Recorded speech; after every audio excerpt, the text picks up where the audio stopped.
नमस्कार दोस्तों, स्वागत है आपका विकेश फिजिक्स एकेडमी में। आज का हमारा टॉपिक है लावे इक्वेशन ऑफ डिफ्रैक्शन का पार्ट सेकंड। फर्स्ट पार्ट हमने अपलोड कर दिया है, तो उम्मीद है आपने उसको देखा होगा। तो उसी के आगे हम बात करें हैं जहां तक हमने लास्ट में कल वैल्यूज निकाले थी, पथांतर के मान हमने निकाले थे, दो पथ हमने निकाले थे जैसा कि डायग्राम में दिखाया गया था, P2A और P1B। उनके मान अपने पास आ गए थे। अब हमें पथांतर ज्ञात करना है। तो पथांतर का फॉर्मूला हमारे पास P1B माइनस P2A था। तो हमने P2A का मान r vector dot I cap और P1B का मान r vector dot S cap हमने ज्ञात कर लिया था। आई कैप जो था वो आपतन की डायरेक्शन में एकांक सदिश हमने लिया था, और एस कैप जो था वो विवर्तन होने के बाद एस कैप डायरेक्शन के अंदर हमने उसकी दिशा को लिया था। तो हम यहाँ पे पथांतर का मान रख देते हैं। P1B का मान r vector dot S cap है माइनस P2A का मान r vector dot I cap है। r वेक्टर हमने यहाँ से कॉमन ले लिया और एस कैप माइनस आई कैप हमारे पास से आ गया। अब हमें इसकी वैल्यू रखनी है। जो दो एकांक सदिश का अंतर जो आया उसकी हमें वैल्यू पुट करनी है। तो इस वैल्यू के लिए पहले हम इस डायग्राम को देखते हैं। हमारे पास एक डायग्राम है, देखिए ये है क्रिस्टल तल जिस पर आई कैप एकांक सदिश वाला जो एक रेज है एक्स रेज वो थीटा एंगल बनाती हुई आपतित होती है, और थीटा एंगल से ही वो विवर्तित हो जाती है जो एस कैप डायरेक्शन के अंदर जा रही है। अब हमें इसकी वैल्यू ज्ञात करने के लिए आई कैप और एस कैप दोनों की आवश्यकता पड़ेगी। तो हमने ये मान लिया कि अगर ये विवर्तन न होता तो ये किरण जो है डायरेक्ट इस प्रकार से जाती नीचे की तरफ क्रिस्टल में प्रवेश करती है। तो जो कि आई कैप ही है, क्योंकि यही डायरेक्शन है इसकी, आई कैप ही जाएगी अंदर, तो आई कैप हमने दिखा दिया।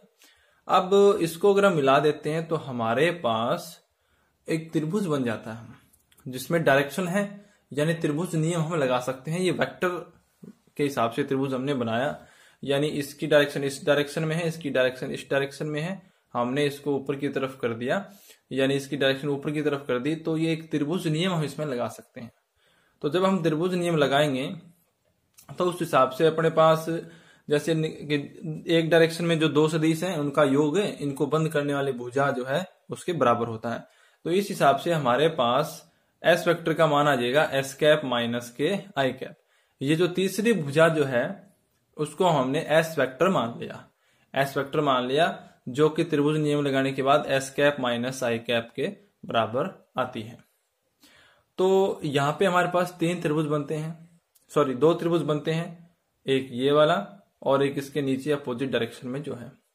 तो टोटल एस वेक्टर है, इसका मैग्नीट्यूड निकालूंगा तो एस हो जाएगी, यानी कि इस लाइन से एस वेक्टर बाय 2 का मोड, यानी मैं मैग्नीट्यूड में दिखा रखा है, और एस वेक्टर मोड बाय 2 दोनों भुजाएं जो है वो एस बाय 2 हो जाएगी। तो एस कैप माइनस आई कैप की जगह हम एस वेक्टर को यहां पर पुट कर देंगे। तो हमारे पास इस प्रकार से आर वेक्टर और एस वेक्टर का डॉट प्रोडक्ट है वो पथांतर के रूप में आ जाएगा। अब देखिए हमने यहां पे बता भी दिया है कि एस वेक्टर क्या चीज है। एस कैप माइनस आई कैप जालक तल के लंबवत दिशा में एक वो वेक्टर है, सदिश है, जो जालक तल के लंबवत डायरेक्शन में है। अब हम इसमें से किसी भी त्रिभुज में साइन थीटा का लगाते हैं तो हमें मिलेगा साइन थीटा बराबर एस वेक्टर का मोड बाय 2, यानी एस ही ये मैग्नीट्यूड है। तो एस का मान यहां से आ जाएगा 2 साइन थीटा। ये हमारे पास इक्वेशन नंबर 2 आ जाती है, और पथांतर बराबर R vector dot S vector समीकरण नंबर 1 आ जाती है।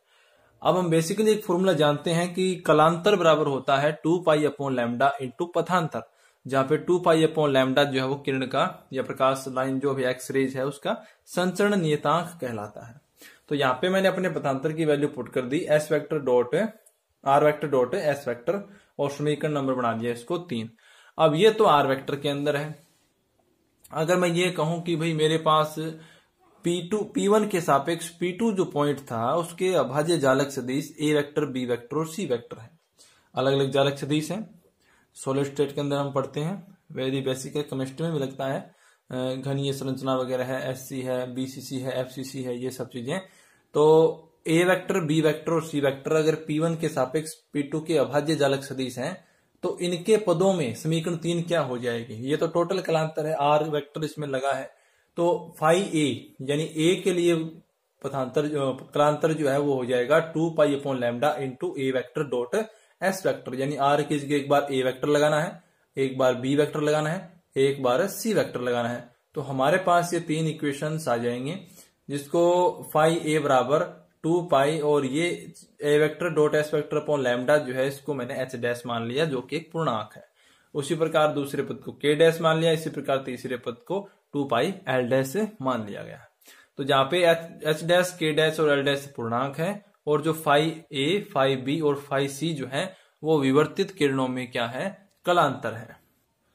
अब हम ये मानते हैं कि यदि एस वेक्टर, ए वेक्टर, बी वेक्टर और सी वेक्टर के मध्य कोण जो है वो क्रमशः अल्फा बीटा गामा हो, यानी एस वेक्टर और जालक नियतांक जो है, जालक सदिश जो है ए वेक्टर, बी वेक्टर और सी वेक्टर के मध्य कोण अगर अल्फा बीटा गामा है तो हम डॉट प्रोडक्ट को हल करते हैं, यानी A vector dot B vector का फॉर्मूला होता है A B cos theta. Theta जो है उनके बीच का एंगल होता है, यहाँ पे वो एंगल अल्फा बीटा गामा हमने लिए।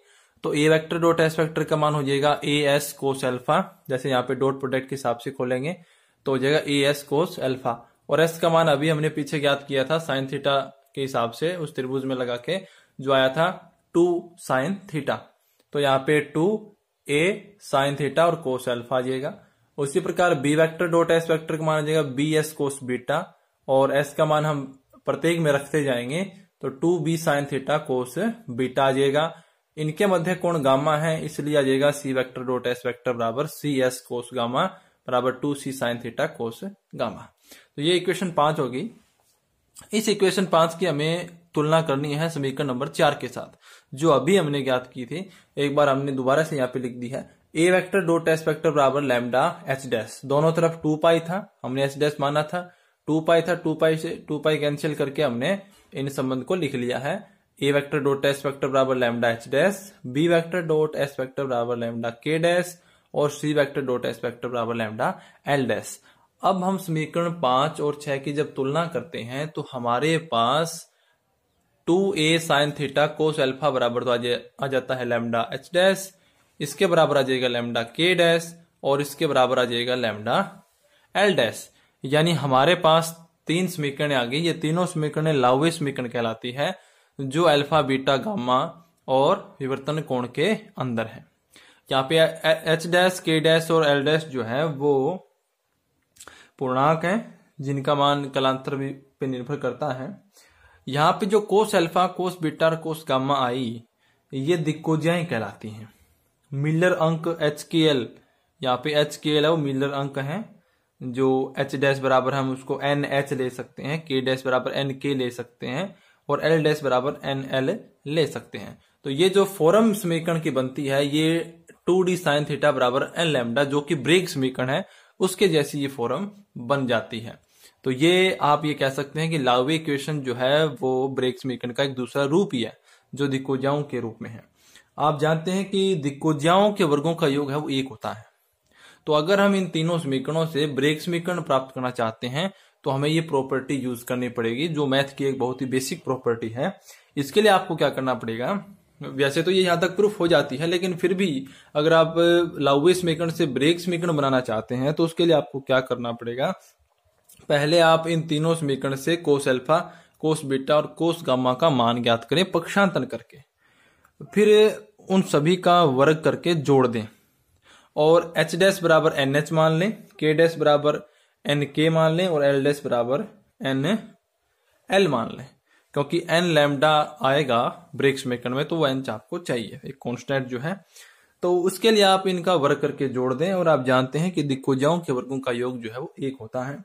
तो ये प्रॉपर्टी लगाने के बाद जैसे ही आप इसको सोल्व करेंगे तो आपके पास जालक तलक के मध्य दूरी आएगी, डी जो होती है। उसका फॉर्मूला आपको बता देता हूं कि under root h square upon a square plus k square upon b square plus l square upon c square, ये अंडर रूट के अंदर जालक तलों के मध्य दूरी का फॉर्मूला होता है, जो सॉलिड स्टेट में केमिस्ट्री और फिजिक्स में बेसिक चीजें आती हैं ये। तो इस हिसाब से प्रूफ आपकी हो जाएगी एन लैम्डा बराबर 2d साइन थीटा। अगर आप करना चाहते हैं तो आप कैलकुलेशन करके उसको कर सकते हैं। धन्यवाद।